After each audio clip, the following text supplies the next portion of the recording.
জীবিত মেয়ের শ্রাদ্ধ। কথায় বলে বাস্তব আর রূপলী পর্দার কাহিনী এক হয় না, কিন্তু চোপড়ায় শনিবার যে ঘটনা ঘটলো তা যেন সিনেমাকেও হার মানায়। সনম তেরি কসম সিনেমাটার কথা মনে আছে? সেখানে বাড়ির অমতে এক তরুণের প্রেমে পড়েছিল শান্তশিষ্ট লাইব্রেরিয়ান সরস্বতী। তাকে বিয়েও করেছিল সে।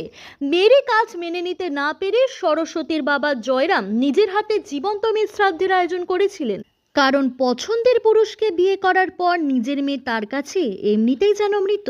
ঠিক সেই ঘটনার পুনরাবৃত্তি ঘটল চোপড়া থানার সোনাপুর গ্রাম পঞ্চায়েত এলাকায়। পরিবারের অমতে বিয়ে করেছিলেন এক তরুণী। সেই বিয়ে মেনে নিতে না পেরে রীতিমতো আয়োজন করে তার শ্রাদ্ধানুষ্ঠানের আয়োজন করলেন বাড়ির লোকজন। পছন্দের পুরুষের হাত ধরে সংসার পাতাতে চেয়েছিলেন সেই তরুণী, সেজন্য বাড়ি ছাড়তে হয়েছে তাকে। তবে সেখানেই শেষ নয়। পরিবারের সদস্যরা বলছেন মেয়ে পরিবারের অমতে নিজের ইচ্ছায় বিয়ে করায় তারা গভীরভাবে মর্মাহত হয়েছেন। তারা মনে করছেন মেয়ে পরিবারের সামাজিক মর্যাদা ক্ষুণ্ণ করেছে। সেই তরুণীর আত্মীয় পরিজনরাও নাকি এই সম্পর্ক মেনে নিতে পারছেন না, তাই মেয়ের সঙ্গে সমস্ত সম্পর্ক ছিন্ন করতেই এই শ্রাদ্ধের আয়োজন। তরুণী কলেজের পড়ুয়া, তার বাবা কৃষিজীবী আর তার প্রেমিক স্থানীয় এক ব্যবসায়ী পরিবারের সন্তান। কলেজের পড়াশুনোর পাঠ সাঙ্গ করেছেন তিনি। খুব বেশি দিন হয়নি, চলতি মাসের 8 তারিখের কথা, প্রেমিকের হাত ধরে ঘর ছাড়েন সেই তরুণী। তারপর 9 মার্চ চোপড়া থানায় একটি অপহরণের মামলা দায়ের করে মেয়েটির পরিবার। পুলিশ দুজনকে আটক করে নিয়ে আসে রায়গঞ্জ থেকে। মামলা আদালতে ওঠে, কিন্তু ধোপে টেকেনি, কারণ আদালতে মেয়েটি পরিষ্কার জানিয়ে দেন যে তিনি সাবালিকা। তার স্বেচ্ছায় সেই তরুণীর সঙ্গে গিয়েছেন। এদিকে ছেলেটির বাড়ি থেকে কিন্তু প্রাথমিক আপত্তির পর সম্পর্ক মেনে নিয়েছে। তরুণীর বাড়িতে ঠিক উল্টো চিত্র। মেয়ের সিদ্ধান্ত মানতে না পেরে এদিন রীতিমতো পুরোহিত ডেকে নিয়ম মেনে শ্রাদ্ধানুষ্ঠানের আয়োজন করা হয়। গ্রামবাসীর পাশাপাশি আত্মীয় স্বজনদের আমন্ত্রণ করে খাওয়ানো হয়।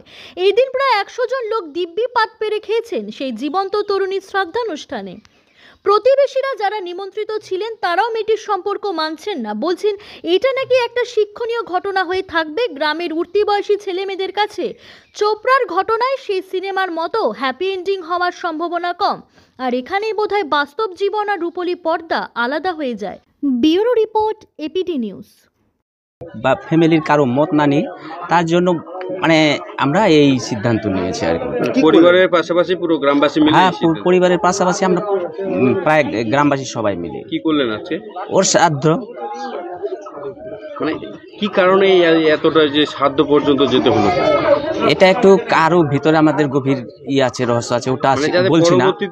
না, ওটা তো আছেই। পরবর্তীতে যেন যদি শিক্ষা না দিয়ে তাহলে পরবর্তীতে আরো ঘটবে এরকম।